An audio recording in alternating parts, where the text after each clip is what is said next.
secundaria a una lesión. No le entendí bien. ¿Puede ser que?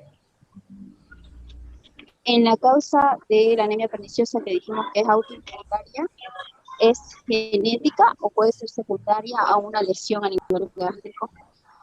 No, no, no. Por más de que haya lesión gástrica, tiene que haber un fenómeno autoinmune que lo desencadene. No sé si ese fenómeno autoinmune ya viene condicionado a nuestros genes prácticamente para que se desarrolle en un momento, día, hora adecuada. ¿Ya? Entonces, Pasa, no es le por... pregunto porque había leído que la yardiasis, que es una parasitosis, era causante igualmente de la anemia perniciosa.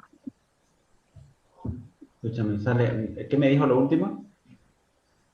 Que la parasitosis por yardiasis era causante de anemia perniciosa. Por eso era mi duda, si es secundaria a una lesión. Dipilobotriasis, dijo.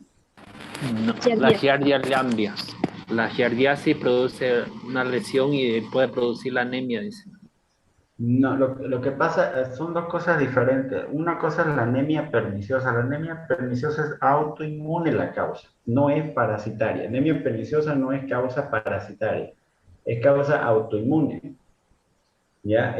Los procesos autoinmunes tienen que tener condiciones para que condiciones gatillantes como para que se desencadene.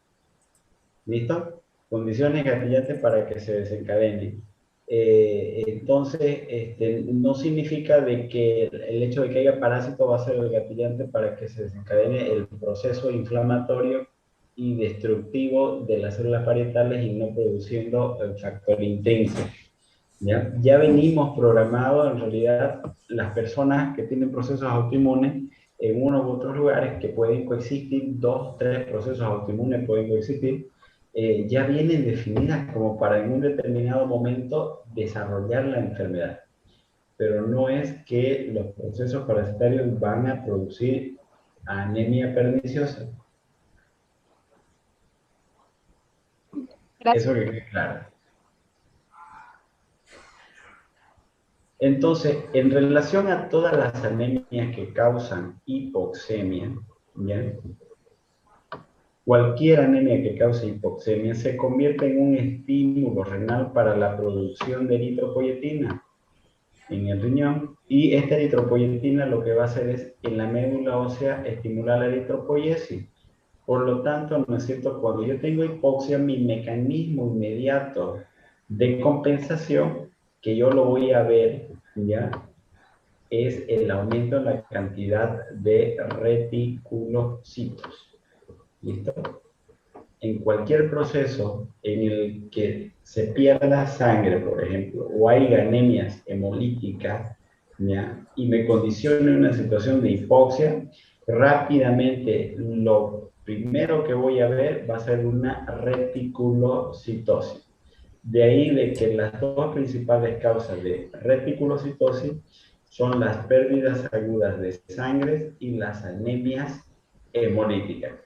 Ahora, ¿por qué le digo esto? Porque dentro de las anemias normocíticas, normocrómicas, las clasificamos, si se recuerdan cuando hablamos el primer tema de anemia, las clasificamos en hiporregenerativas o hiperregenerativas. Las hiperregenerativas estarían relacionadas a un aumento de reticulocitos mayor al 3%. Y las causas vendrían a ser estas dos. Sin embargo, hay otro grupo en el cual no hay un aumento rápido de los reticulocitos, más bien hay una disminución en la producción de reticulocitos, vale decir, hay una deficiente eritropoiesis. Y esta eritropoiesis obviamente es lo mismo que decir que hay una insuficiencia medular. Y esta insuficiencia medular va a ocasionar las anemias normocíticas normocrómicas. Eso quiere decir, en otras palabras, de que va a haber incapacidad de la médula ósea para producir las cantidades adecuadas de glóbulos rojos. Y uno de los principales protagonistas acá es la eritropoyetina. ¿Listo? Entonces, significa que hay condiciones en las que hay hipoxia, Significa que hay condiciones en las que hay hipoxia, pero mi eritropoyetina no responde al estímulo, produciendo adecuadamente una eritropoiesis adecuada. En ese sentido, va a haber una reticulopenia y fracaso de la masa eritroide para aumentar en respuesta al nivel de anemia y al grado de hipoxia. Entonces, de esta forma, entonces, es que se clasifican las anemias normocíticas en hiporregenerativas o arregenerativas también llamadas y en las regenerativas. Las regenerativas se caracterizan por reticulocito mayor al 3% y son básicamente estas dos, pérdidas agudas de sangre y hemorragias. Pérdidas agudas de sangre no vamos a verlo porque eso es parte de los procesos de shock hipovolémico. Cuando hablamos de las hemorragias digestivas, hablamos de la clasificación del shock. ¿Ya? Entonces ahí recordarán los 4 grados de shock, etc. Y el otro grupo que es bien grande son las anemias hemolíticas, que vamos a hablar la siguiente semana. Cuando yo estoy con una anemia normocítica, normocrómica y pido reticulocitos y tengo una hiporreticulopenia o reticulopenia, ya, entonces el siguiente paso idealmente es realizar una valoración de la médula ósea, vale decir, realizar una PAMO. ¿Alguien sabe qué es PAMO?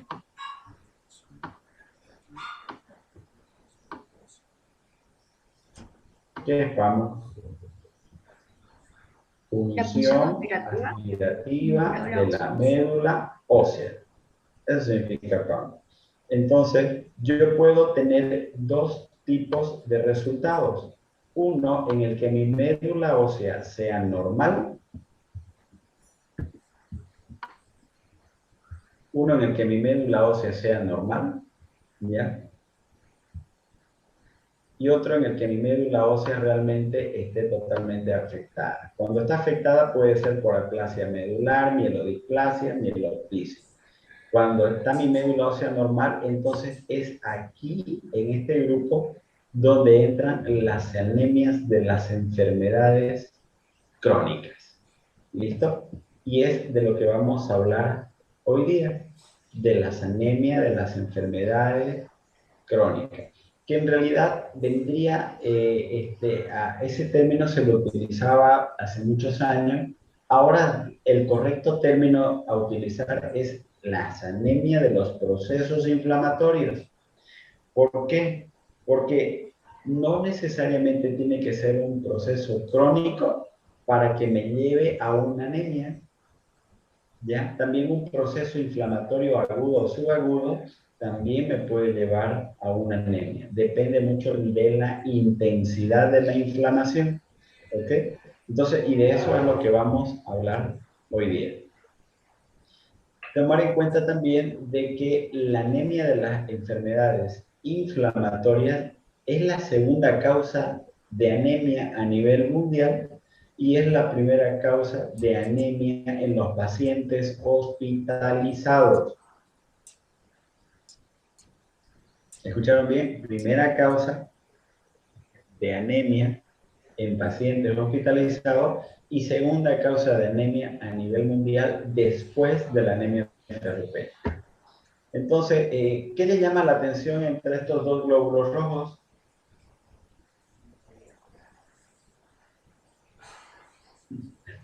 Es obvio, ¿no es cierto? En que uno, este es un glóbulo rojo que está joven, vigoroso, fuerte, ¿no es cierto? Y este es un glóbulo rojo que ya está envejecido y cansado. Entonces, uno de los mecanismos, en realidad, en el que hay anemia en los procesos inflamatorios es porque se acorta el tiempo de vida del glóbulo rojo.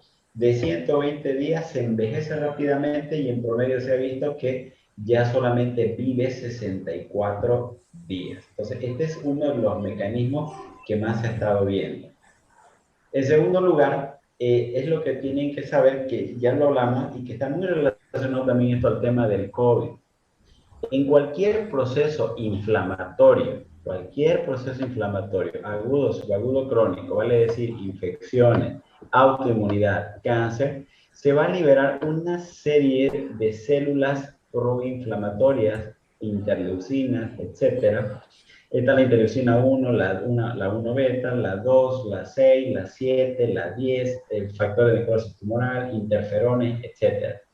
Sin embargo, una de ellas es la más importante, que es la interleucina 6, ya que si ustedes se recuerdan, la interleucina 6 es el principal estímulo a nivel del hígado para que produzca hepcidina. Y habíamos dicho que la hepcidina se encargaba de regular las concentraciones de hierro en el organismo. Vale decir de que cuando mis depósitos de hierro bajo la forma de ferritina están llenos en el hígado, se manda una señal al hígado ya a través de la interleucina 6 para que se libere hepcidina. Y la hepcidina bloquea la absorción de hierro en el intestino, bloquea la salida de hierro del macrófago y bloquea la salida de hierro del hígado. Por lo tanto, bloquea, en otras palabras, la liberación de este hierro que está internalizado en el sistema fagocítico mononuclear. Entonces, por lo tanto, hay una disminución también de la absorción intestinal de hierro. Como punto número 1. Como punto número 2, este proceso inflamatorio bloquea la producción de eritropoyetina. Y si no hay eritropoyetina, entonces no hay cómo se vaya a producir una eritropoiesis adecuada. Y si no hay eritropoiesis, entonces, ¿qué es lo que va a haber? Acortamiento de la vida media del glóbulo rojo. Por lo tanto, va a haber anemia, ¿cierto?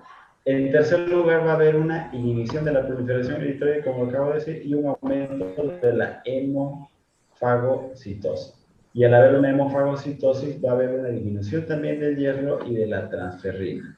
Entonces, todo esto es habitualmente lo que ocurre en las anemias, los procesos inflamatorios. Mientras más intenso sea, mayor va a ser el grado de afectación de toda esta secuencia de activación. Más hepcidina, menos eritropoyetina, menos producción de poblaciones eritroides, más anemia. ¿Listo? Sin embargo, mi organismo también capta aquel hierro que está almacenado porque no se libera. Entonces es ahí donde mi ferritina está totalmente aumentada. Es por eso que la ferritina también se convierte en un marcador de inflamación y que se lo utiliza de una forma muy adecuada en el COVID-19 y se lo tiene como un marcador de gravedad incluso, porque eso me denota que hay bastante proceso inflamatorio. Entonces, de nuevo, ¿no es cierto? Recordando, a grosso modo, se absorbe el hierro por las ciudades intestinales a través de transportar metales divalentes, pasa a la membrana vasolateral, la fascina es la que convierte el hierro divalente a trivalente, y tenemos como una puertita, ¿no es cierto?, a nivel las vellosidades intestinales, a nivel del hepatocito y a nivel del macrófago, llamado ferroportina. Sale el hierro y este es transportado por la transferrina, ¿listo? Esto lo lleva directamente a almacenarse en un porcentaje a nivel del hepatocito, ¿ya? Y cuando se llena completamente de hierro el hepatocito bajo la forma de ferritina, se libera hepcidina, y la hepcidina es la que actúa en estos tres niveles, en el enterocito, en el propio hepatocito y en el macrófago, cerrando esa puerta llamada ferroportina y bloqueando prácticamente la salida o absorción del hierro. Por lo tanto, queda secuestrado ese hierro en esos lugares que les acabo de mencionar, en el enterocito, en el hepatocito y en el macrófago. Entonces, ¿cuáles son las causas? Sean infecciones agudas o crónicas, sean bacterianas, sean parasitarias, micóticas, virales, entre ellas la más significativa, SIDA, en un 70-95% de los casos. Procesos inflamatorios, autoinmunes, artritis reumatoide, lupus, vasculitis, sarcoidosis, enfermedades inflamatorias intestinales, rechazos crónicos, cualquier tipo de cáncer, neoplasia, quemaduras, cualquier traumatismo, todo lo que me genere inflamación, sea agudo, subagudo, crónico, puede condicionarme una anemia de forma secundaria a la inflamación. ¿Ya? Los datos clínicos habitualmente no son característicos, depende de la enfermedad subyacente. Los síntomas no son diferentes, son los propios de una anemia común y corriente. Lo que sí es que en relación a la gravedad suelen ser anemias que son entre leve y moderada, y habitualmente también suelen ser algunos asintomáticas. Suelen ser normocíticas, normocrómicas, como les mencioné, están dentro del grupo donde los reticulocitos están disminuidos. La morfología en la médula ósea es normal. ¿Listo? Están dentro de aquellos pacientes en el que la médula ósea está normal, porque se debe a procesos inflamatorios sistémicos. Ahora, en relación a la ferrocinética, entonces aquí está, esto es anemia de la inflamación, y esta es la anemia de la deficiencia de hierro. En la deficiencia de hierro habíamos visto que, en primer lugar, la ferritina, lo más significativo, que es lo que disminuye, ¿no es cierto? En segundo lugar, disminuye su hierro sérico. En tercer lugar, ¿no es cierto?, disminuye su saturación de transferrina, y lo único que está aumentado, habíamos dicho, es su nivel de transferrina, o el famoso TIX, también capacidad de fijación de hierro a la transferrina, ya está aumentado. Es lo único. En cambio, en las anemias inflamatorias, como lo acabo de mencionar, ese hierro depositado en el hígado enterocito o macrófago, principalmente en el hígado bajo la forma de ferritina, ¿cómo va a estar? Aumentado, porque está secuestrado, o bien normal, o bien la mayoría de los casos aumentado. ¿Listo?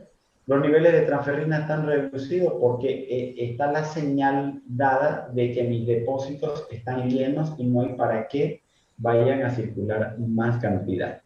¿Listo? Entonces, lo que más marca la diferencia acá es la ferritina, que está incrementada. También los niveles de transferrina acá pueden estar reducidos o normales, que es otra de las características. ¿Listo? No se vayan a olvidar. Bueno, para no confundirlos mucho, lo vamos a pasar esta lámina.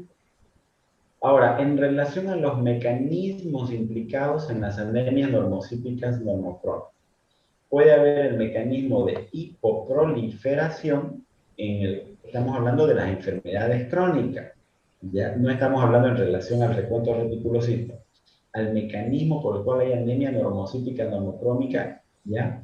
Hipoproliferación, están las nefropatías, insuficiencias endocrinas como el hipotiroidismo, ¿ya? Depleciones proteicas en la hipoproteinemia o la aplasia pura de las células rojas. Aplasia pura de las células rojas, mecanismo hipoproliferación. O está el otro mecanismo, pancitopenia, donde las 3 líneas celulares están disminuidas. Entonces aquí están las mieloptisis, las anemias aplásicas, ¿ya? Vale decir que aquí el compromiso está en la médula ósea, ¿cierto? En cambio, aquí el compromiso es sistémico. La médula ósea está normal habitualmente. La única excepción de hipoproliferación es la aplasia medular, donde el problema también acá excepcionalmente está en la médula ósea. Ahora veamos las anemias hipoproliferativas. Ya, entonces, ¿cuál es el principal problema? ¿Por qué hay anemia en los pacientes renales, en los pacientes hipotiroideos y las hipoproteinemias? Hay una deficiente respuesta o una ausencia de la misma a la eritropoyetina. Entonces, esto es entendible porque así como hay resistencia a la insulina en los pacientes obesos y se convierte en un requisito para diabetes mellitus, también en estos casos hay una resistencia a la acción de la eritropoyetina. El paciente está anémico, está hipoxémico, pero esa eritropoyetina no responde. ¿Listo? Hay una reducción relativa o absoluta en la síntesis de eritropoyetina, o hay una deficiente respuesta o ausencia de la eritropoyetina. En otras palabras, o tengo poca eritropoyetina, o la poca cantidad de eritropoyetina que tengo no me responde, no me funciona. Entonces, es como que sea, ¿no es cierto?, mi grado de anemia y hipoxia, ¿no es cierto? Yo le digo, despierta eritropoyetina y todos están flojos, están cansados, no responde, no hace nada. ¿Ya? Hay una resistencia a la acción de la eritropoyetina. Entonces, la hipoproliferación se asocia frecuentemente a las anemias de origen renal, hipotiroidismo, hipopituitarismo, deprivaciones proteicas o por reducción de la síntesis de eritropoyetina. La T3 y la T4 estimulan también la producción de eritropoyetina. Es por eso que en los pacientes con hipotiroidismo, ¿no es cierto?, suelen tener también anemia porque no hay cómo se produzca eritropoyetina y caen sus niveles de hemoglobina. ¿Qué es lo que pasa en las anemias de origen renal? La severidad se correlaciona con la intensidad de la disfunción renal. Para eso es importante que sepan que cuando disminuye el filtrado glomerular menos de 45 ml por minuto, es cuando se ve afectada la producción de eritropoyetina. ¿Ya? Entonces, es ahí donde a partir de ahí en realidad comienza a aparecer anemia. Filtrado glomerular menos de 45 ml por minuto, y deficiencia en la producción de eritropoyetina y de forma secundaria anemia. Entonces, esta disminución de la eritropoyesis provoca reducción de la eritropoyetina con retículo periférico y respuesta medular inferior. Los datos clínicos, perdón. Y por el otro lado, la anemia por estados hipometabólicos, como en el hipotiroidismo, ya los datos clínicos y de laboratorio se asemejan a los estados de hipoeritropoyetinemia de las nefropatías. Y el otro grupo son las eritroblastopenias, que está dentro de las anemias por hipoproliferación, que habíamos dicho que la excepción es la aplasia pura de las células rojas. Es una aplasia pura de las células rojas, siendo la celularidad en las otras series hematopoyéticas normal.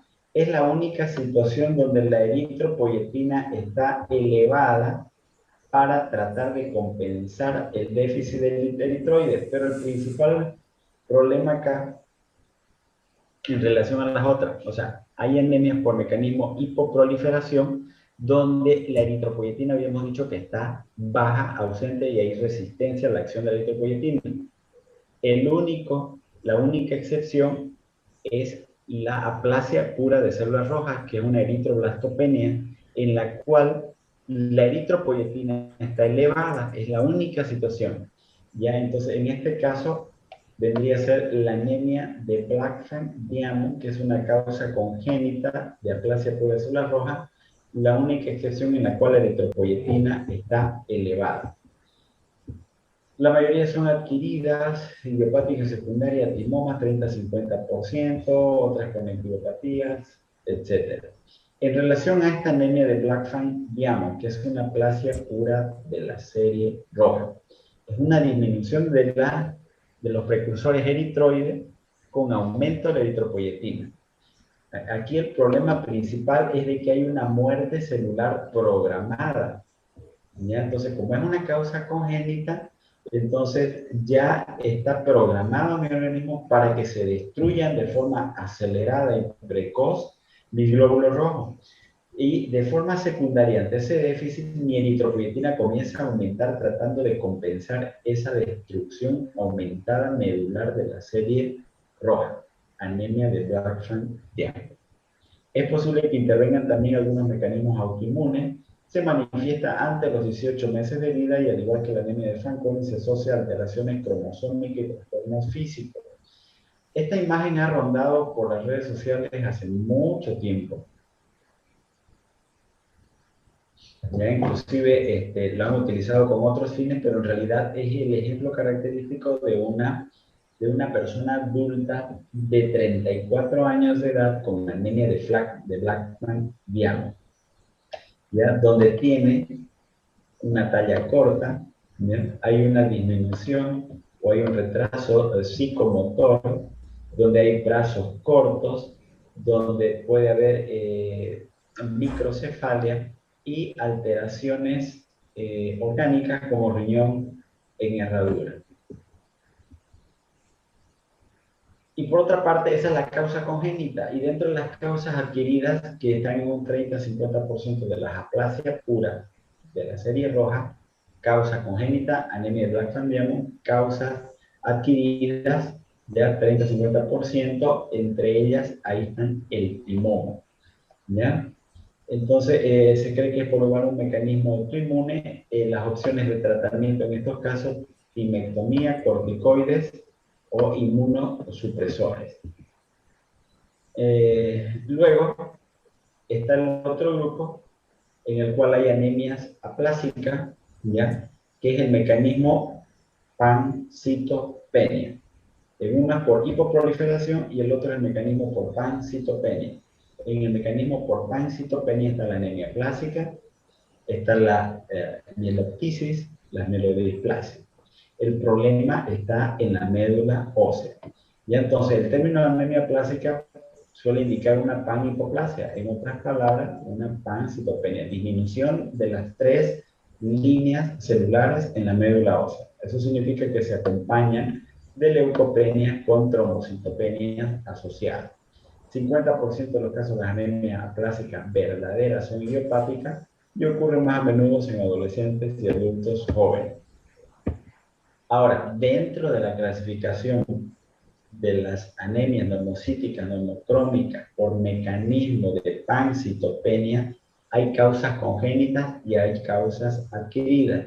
Causas congénitas está la anemia de Fanconi, causas adquiridas idiopáticas en un 50%, mecanismos inmunológicos como lupus, timoma, por enfermedades infecciosas, por parvovirus, Epstein-Barr, hepatitis C, por fármacos, AINE, corticoides, cloranfenicol. Esto por los años 83, 84, donde para todos se utilizaba el cloranfenicol, vieron que los pacientes comenzaban a hacer aplasia medular y comenzó a dejar de utilizarse por un muy buen tiempo el cloranfenicol.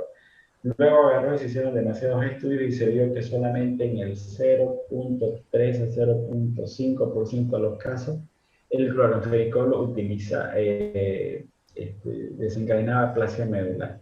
Entonces no era significativo tampoco el porcentaje para que se lo deje de usar por mucho tiempo este medicamento.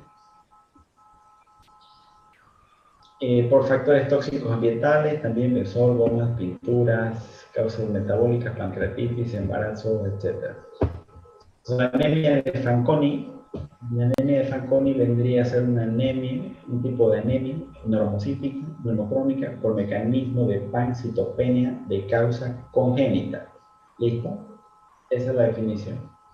De cuadro congénito autosómico recesivo y que se caracteriza por una triada: pancitopenia, rupturas de los cromosomitas y anomalías físicas.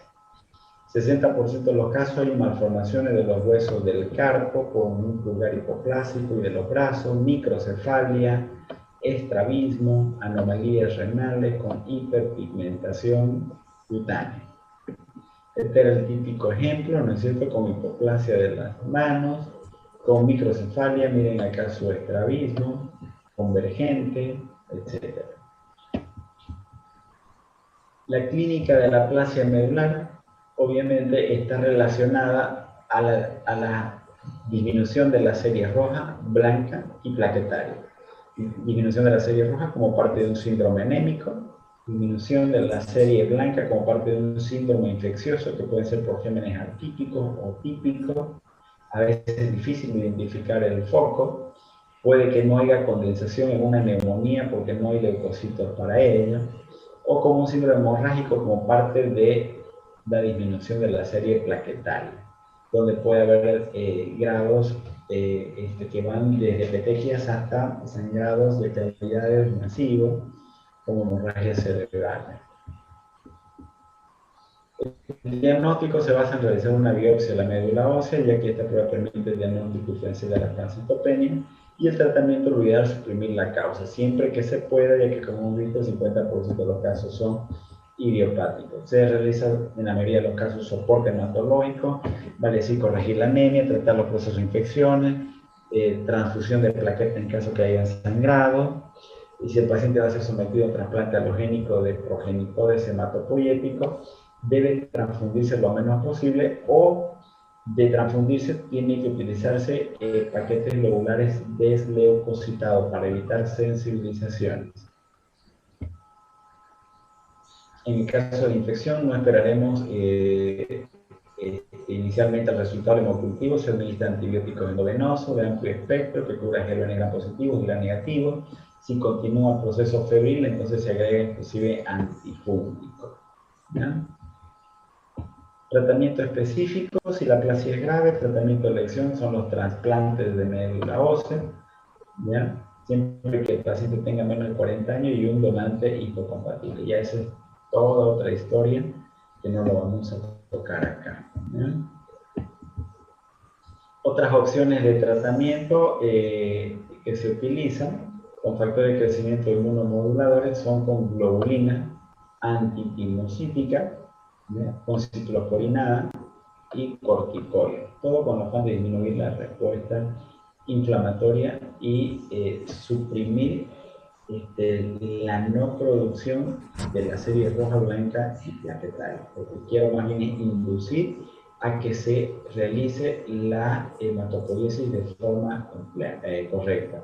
Para eso se puede utilizar también otro tipo de factores de crecimiento hematopoyético. Aquí aplicaría bien el famoso filgastril, que son estimulantes multicolonia o multilinaje, donde me elevan las 3 líneas celulares. Esto es temporal hasta que se pueda utilizar otro tipo de tratamiento. La mieloptisis no es más que una anemia por ocupación medular. Significa que hay una invasión medular y esto ocasiona una interferencia en el desarrollo normal de la hematopoiesis. Y eso se debe habitualmente por una infiltración de células anómalas no hematopoyéticas. En otras palabras, metástasis ósea, para que así se entienda. Y estas metástasis óseas pueden ser por neoplasias malignas puramente hematológicas o no hematológicas. De las que son no hematológicas, la más común y que se sabe, ¿no es cierto?, son la de próstata, la de pulmón, ¿listo? Y en las mujeres de mama en primer lugar. Y dentro de las neoplasias malignas hematológicas están las leucemias, los linfomas, etc. El diagnóstico de la misma forma: biopsia de médula ósea. El tratamiento básicamente es de soporte de acuerdo a lo que se encuentra. Una de las opciones es administrar eritropoyetina, ¿ya? Para contrarrestar la disminución en su producción por la invasión medular que tiene, ¿ya?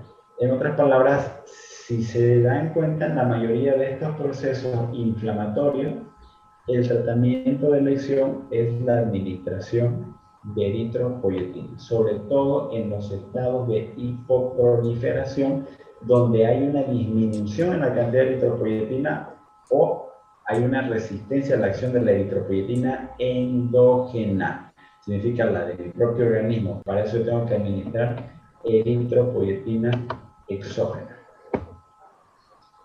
Muy bien, campeones. A ver, aquí un caso clínico. Paciente de 55 años de edad con antecedentes de diabetes tipo 2. Desde hace 20 años sin un régimen alimenticio ni control médico adecuado. Se queja que desde hace 6 meses se siente más cansado y ha perdido peso y tiene náuseas a las comidas. Ese es su hemograma. ¿Qué opinan de ese hemograma? Vamos.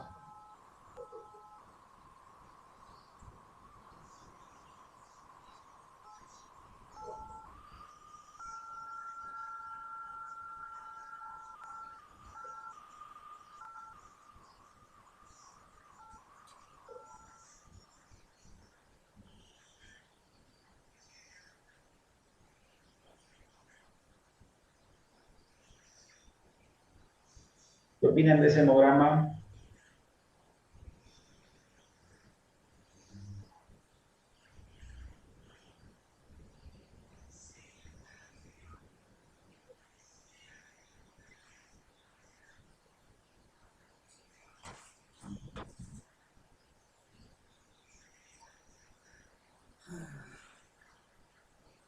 una anemia moderada, doctor, donde por el tema de la diabetes puede estar afectada Anemia su, moderada, ¿qué más? ¿Qué más?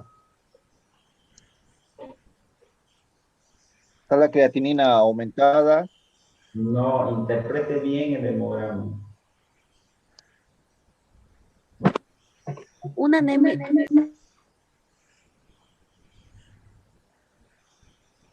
Nelly, hable. anemia severa con normocítica Muy severa. normocrómica.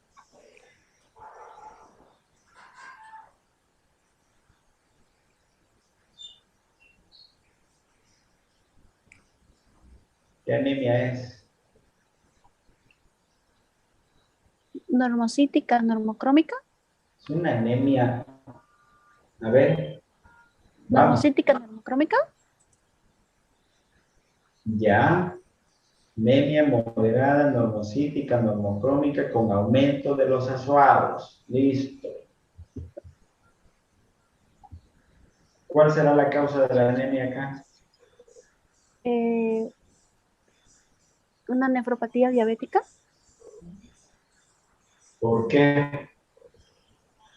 Hipoproliferativo. ¿Eso? ¿Por qué la causa es la ¿Por qué la causa es la diabetes? Para eso tendría que sacar el filtrado glomerular. Y una forma indirecta de sacar el filtrado glomerular es a través de la fórmula de Cockcroft-Gault. ¿Cuál es la fórmula de Cockcroft-Gault? Saquen 140 menos la edad por el peso. Vamos a hacer de cuenta que este paciente pesa 70 kilos, dividido entre la creatinina por 72. Este paciente es masculino. Vamos, saquen. 140 menos la edad por el peso. El paciente pesa 70, dividido entre la creatinina por 72. ¿Cuánto me sale? 33. ¿Ah? 33 sale, doctor. 33. ¿Qué significa un filtrado de 33?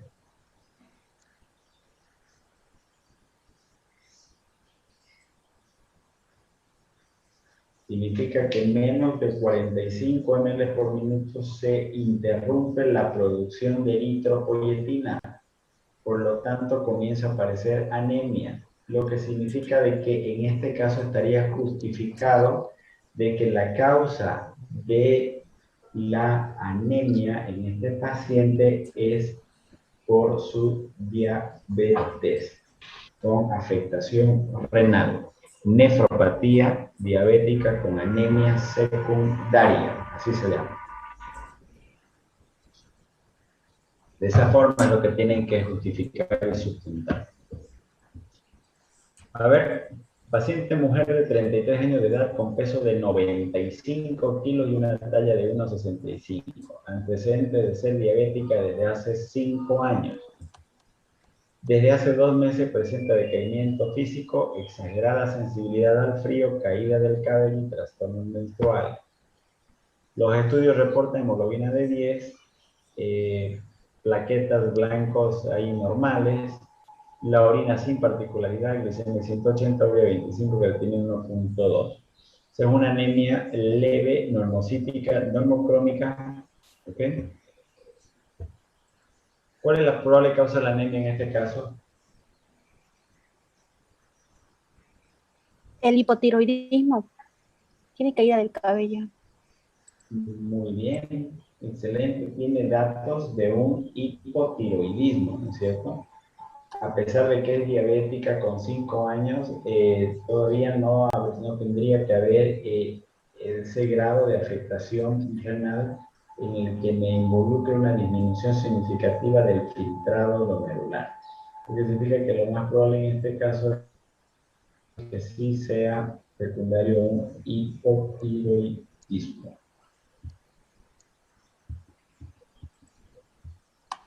El último. Paciente femenina de 35 años de edad, talla 1,60 m y un peso de 57 kilos. Acudió a la consulta debido a la aparición de datos clínicos de anemia y tos crónica. Este es su hemograma. Tiene una anemia severa, ¿listo? Normocítica, normocrómica, con orina, urea, crea, perfil tiroideo y proteico en parámetros normales.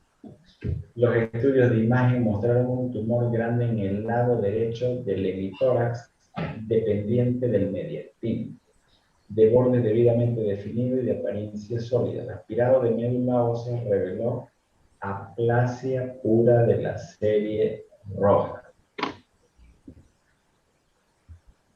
¿Cuál es la sospecha diagnóstica en este caso?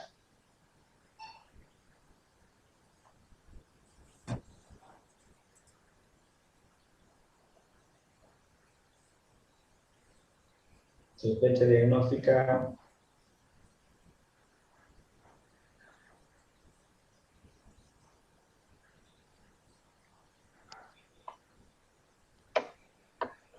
De Black Diamond.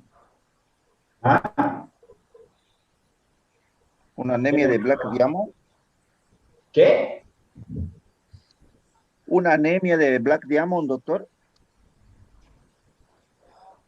Un timoma. Un timoma, me está hablando de estudio de imagen, un tumor grande del lado derecho del hemitórax dependiente del mediastino, borde debidamente definido y de apariencia sólida. Si bien la anemia de Black Diamond es una causa congénita dentro de la aplasia pura de la serie roja, pero hay también causa adquirida en 30-50% debido a un timoma. En este caso, no me habla morfológicamente, físicamente, de alteraciones físicas que me vayan a pensar en una anemia de Black Diamond, pero me habla de datos que me podrían orientar a una causa adquirida. En este caso es un timoma lo que tiene. Timoma. ¿Cuál sería el tratamiento si fuese un timoma?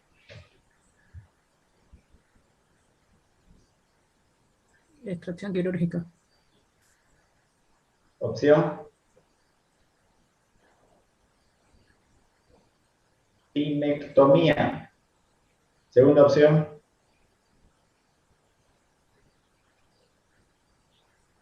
¿Corticoides? Tercera opción. Corticoides. ¿Listo? Había habido un caso clínico más.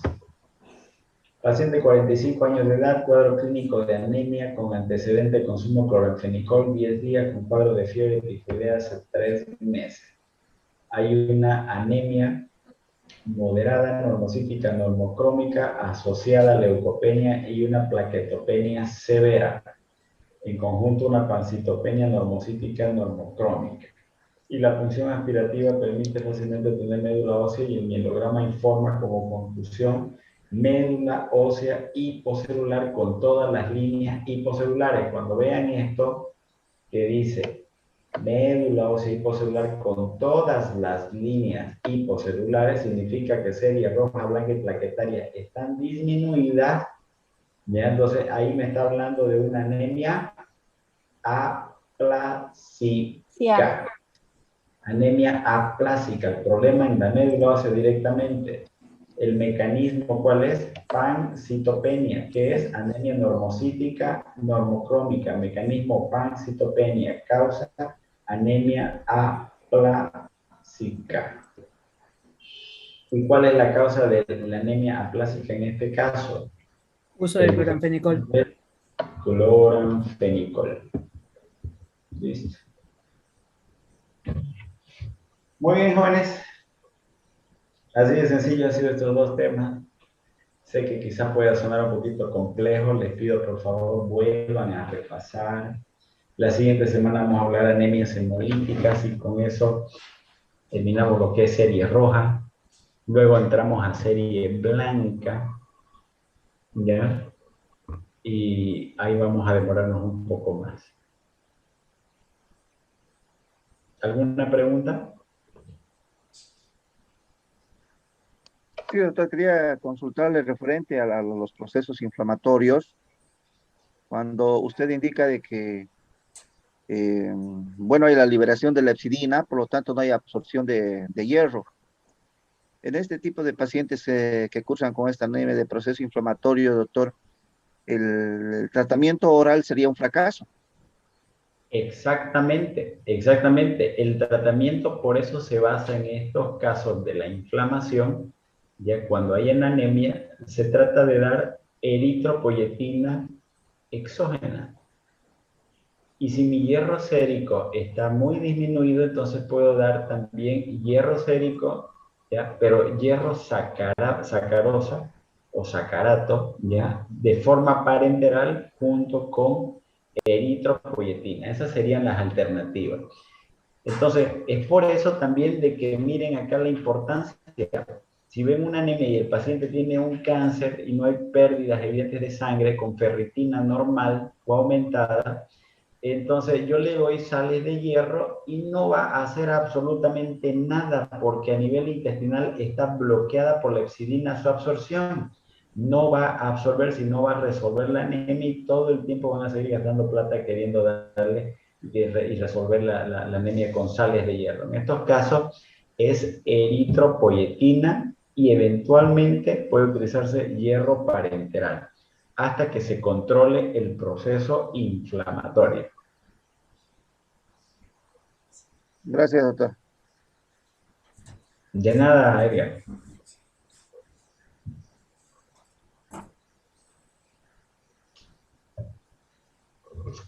Bien, creo que ha sido una noche muy productiva.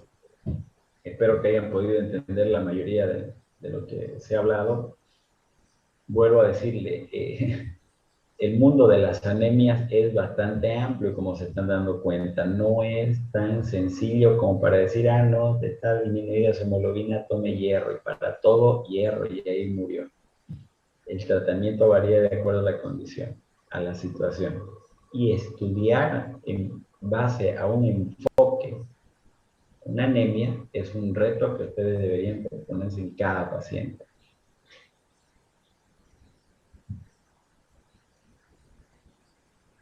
Muy bien, si no hay más preguntas entonces, chicos, que Dios los bendiga, cuídense mucho ustedes y su familia y nos estamos viendo la siguiente semana a través de esta plataforma. Gracias, doctor. Gracias, doctor. Muchas gracias, doctor. Descansen Gracias, bien. doctor. Hasta luego. Buenas noches. Gracias, doctor. Hasta luego.